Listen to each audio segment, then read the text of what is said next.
don't talk about your uncle like that. Will you blame her? To think I have a younger brother who lives abroad. That you suffered to train in school, my husband. But we should just try him again and let's see if it is our luck. He'll disgrace you as usual. May I've said my own. Mommy, don't listen to her. Let's just try. Pass me the phone, Zuriel. Okay, ma.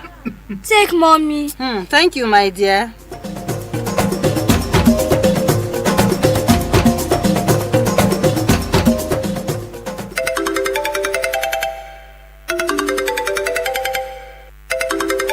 Hello. Who is this? Uncle Joe, good morning. Good morning. Well done, sir. How is Auntie and the children? They are all doing fine. What is going on? Uncle Joe, your brother has been seriously ill. Ill? Yeah. Is that why you are calling me? Am I a doctor? Why are you calling me? Sorry, my husband. My brother, please. I don't feel well at all. Please, Uncle Joe, with any amount, you can just help us so that we can buy him some drugs. Our wife, things are hard. Nobody is finding it easy these days. You mean you people are not aware that the economy is biting hard? Can't you try something on your own every time, Uncle Joe this, Uncle Joe that, Uncle Joe? Come on! It's okay. I will say something when I can. Please, Uncle Joe, any amount will help. What did he say? My husband, he hung up. Shebi, I told you people, you go dey trust Uncle Joe. Every time you say he will call, but he won't. He will never. Let's hope he calls. Amen. Sorry, my husband. My husband, what is it? Daddy, wake up. Daddy, why are you not talking? Daddy, please wake up. Daddy.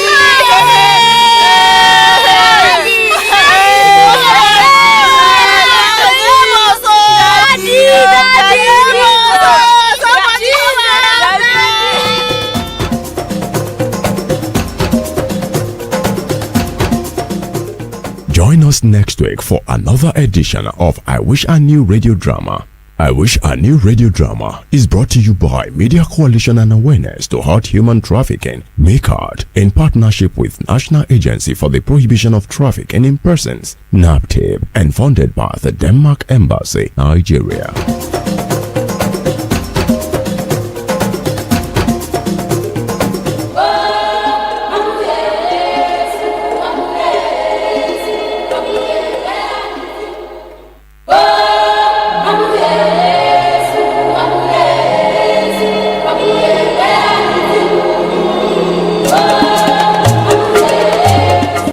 And that is the radio drama, today's edition. Join us next week, Saturday, for the continuation of the program, and you will get to find out what is going to happen to that particular family. And remember, let's let you know that this is from a true life story. All right, so we will be joined by Comrade Osita. And Comrade Osita will be our guest for today. He is the Executive Director of Patriotic Citizens Initiative. And today we are going to be looking at the effects of human trafficking and smuggling to survivors and returnees. So we're going to be looking at both of those issues today. You're welcome to the program, sir. Good morning, and thank you for having me in your program. We appreciate your time, your sacrifice, and we appreciate all that you've been doing for humanity. Now, before we get into the discussion, let's just meet Comrade Osita in a nutshell. Patriotic Citizen Initiatives, what are you into? Yes, Patriotic Citizen Initiative is a non-governmental organization that provides support services and protection for migrant returnees in Nigeria, and also create awareness on dangers of irregular migration. Presently, we have our presence in Lagos and Benin. We have a male shelter where male vulnerable return migrants or victims of trafficking stay for integration and rehabilitation for a short period of time. So presently, that's all we are doing.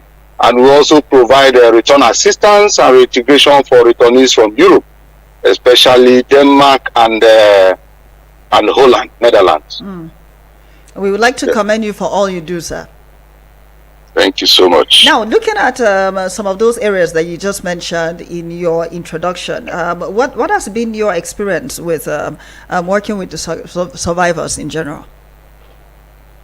Yes, it has been a very wonderful experience. It's an unpopular sector in the society. When I mean unpopular, it's a new area in Nigeria.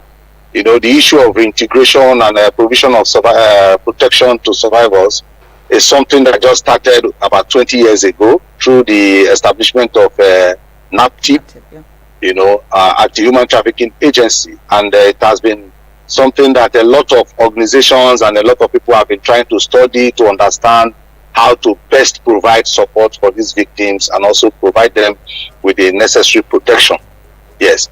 So far, so good. We have been on it because our organization was actually set up based on experience, my own experience. I once attempted to leave this country and I came back as a return migrant and started up the organization and started providing these services. You know, people have accessed our support through mentorship and through economic empowerment and ensuring that they are sustainably reintegrated. And a lot of survivors have passed through that system. You know, even though we still have some challenges, but it has been something that we have been doing for the past 15 years to ensure that survivors and victims are sustainably reintegrated back to the society. Interesting. Now let's look at a little into the experiences with you know, the survivors and all. Are they do they have some kind of psychological effects or physical effects when you try to integrate them back to the society? Yes, they have a lot of psychological effects, especially the negative one. They have issues of trauma. They have issues of depression. You know, a lot of these people have gone with high expectation. Most of these victims you have seen are people who were lured, who were deceived into becoming victims of human trafficking. A lot of them went with high expectations. A lot of them went with promises of what they are supposed to become, and when they get there, they see themselves in bondage. You know, they now become slaves. They now begin to exploit them. So some of these things affect them when they return back. They begin to think. And if you look at the people who have also gone through family kind of involvement, where family go into debt, family go into a kind of assistance to ensure that they support them in terms of help to go over to some of these countries or to be trafficked either within Nigeria or outside Nigeria. You see that the family expects so much, and when they come back without some of these expectations, it affects them. You see, a lot of them, they go into drug abuse, they go into drugs, use of drugs, out of depression. I've encountered so many migrants that, especially victims of trafficking, that have passed through so many dehumanization, like those, especially those that were forced into sex. And they were exploiting through sex. Yes. When they come back, they feel so bad because they did not have that intention before they left them. So a lot of things has happened. You see, some of them have lost their wombs. You know, I have encountered some of them during our counseling session. They would tell me, "Sir, do you know that as you are talking to me here now, I don't have womb again?" I said, "What happened?" He said, "When I was in detention, or when I was in the hand of the person that trafficked me, he kept on beating me to ensure I pay my money. And if I don't have money, they beat me until I faint. And because of beating me, I lost my womb." So you can see that testimony coming out. And you see that these people, this thing has given them, almost destroyed their future. And it has a serious adverse effect on them. This is really, I don't know how you know, you people like you that receive the information directly, how it feels. But I want the general public to know that it's actually not easy with these survivors out there. Yes. Yes. All right. So now let's look a little into the issue of yes, you've looked at the psychological effect and the consequences that result to that. Is there any effect apart from their loved ones now? When they return, do they usually, apart from paying the debt and all of that, is there any effect on their loved ones as well, like psychologically? Yes, there's this issue of most times the family go into a lot of will I call it? I don't want to use the word depression, but the family, they feel so bad. Like I have someone that we received recently back from Holland. He was not really a victim of trafficking, but this is somebody who the expectation the family sent to abroad to study, and after studying, the time elapsed and his status changed. He became an irregular migrant.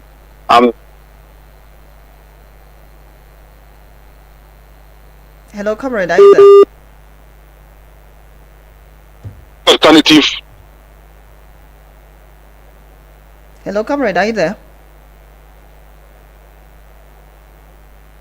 Hello. Yes, Hello? I can hear you. Go ahead. Yeah. The only alternative that was left for him was to return back to Nigeria as a voluntary return migrant. And by the time he agreed to return back, the family was not aware because he cut off. And these things affect, they affect both the victims and the migrants in different ways. And they also help to make the victim feel either negatively or positively. All right, so let's look a little into the issue of the rehabilitation and reintegration services of victims and survivors in Nigeria. How would you rate it, and what usually happens at the rehabilitation center? Let's start from there. Yes, I want to say that the issue of rehabilitation and reintegration in Nigeria is still a work in progress because, like I said, it's a new area that Nigerians are now trying to do, and there are not a lot of people. We don't have a lot of actors involved, but the few actors we have that are genuinely carrying out reintegration and rehabilitation in Nigeria are doing a lot. They are doing a lot to ensure that they provide the support they need to provide. Like MICAT. MICAT is an organization in Abuja that you know very well, that are also trying to support victims in one way or the other, both in shelter and in providing reintegration services. And we're, like I said, my organization, we're also doing it in Lagos. So far, so good.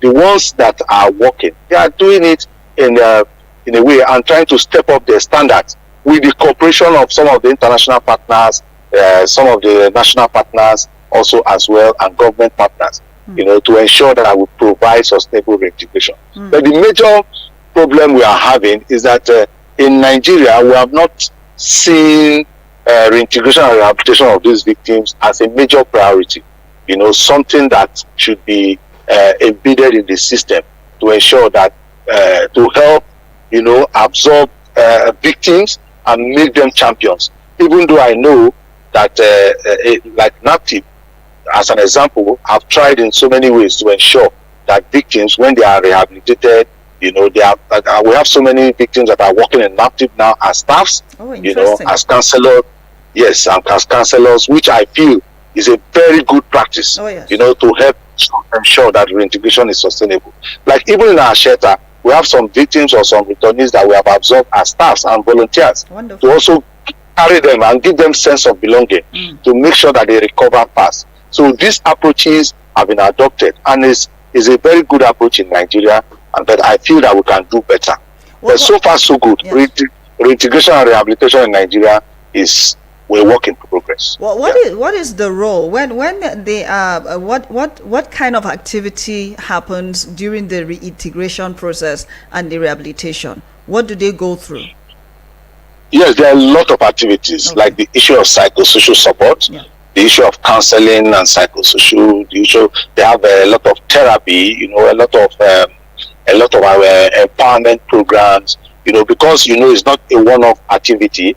It's a recovery process.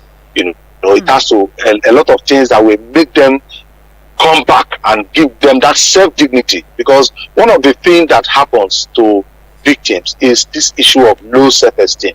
And for you to build self-esteem, it takes a lot of time. It takes a while. You know. So at the end of the day, there are programs, like training programs, to ensure that you guide them, you know, towards ensuring that they are able to meet the challenges of life. And what are the challenges of life?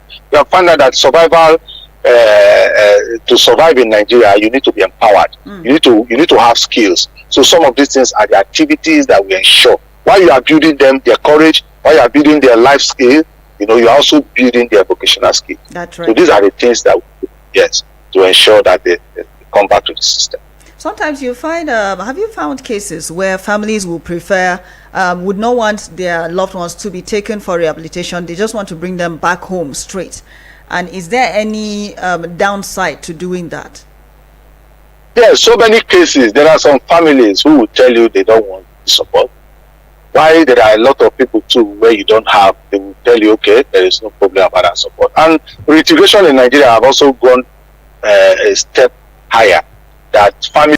You can call us on this number only. On this number, you can call us and lend your voice on the program. If you are thinking there's something suspicious happening in your community, please, it is everybody's concern and we need to speak about it. You're a victim and you want to open up, and you don't want your identity unveiled, please, we will respect your privacy. So don't be afraid, don't be shy to speak up. You can send us, if you want to call us live and then lend your voice on the program, you can call us on 090-7353-0044. That is 090-7353-0044. That is the number to call. But if you want to send me a text message, please don't call this number. Just send me a text message on 090-9705. Give danger sign to traffickers and you become vulnerable, you know, to them. And, you know, and if you find out recently, there's this high rate of trafficking now. A lot of traffickers are taking advantage of our young girls and they're taking them to India, you know, because they notice that most of our young girls now are desperately in need of jobs. Maybe going to work as nurse and going to work as whatever, you know, and they divert them to India, seize their passport and use them as prostitutes to make money. You know, by the time we pay them, they begin to pay back their money. There are some cases now happening. A lot of people are being trafficked now to India.